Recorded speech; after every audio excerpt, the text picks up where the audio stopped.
Now I want to talk about some common commands that a climber might issue a belayer while the climber is on the wall.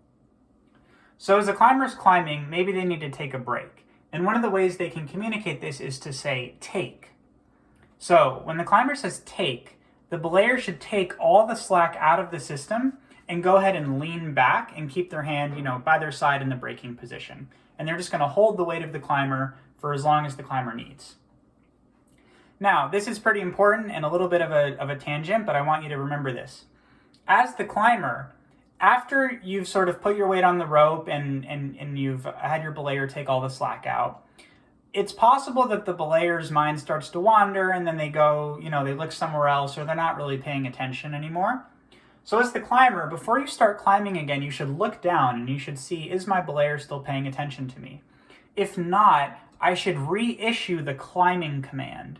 So we talked in an earlier video about how climbing is issued at the ground so that the belayer knows to pay attention.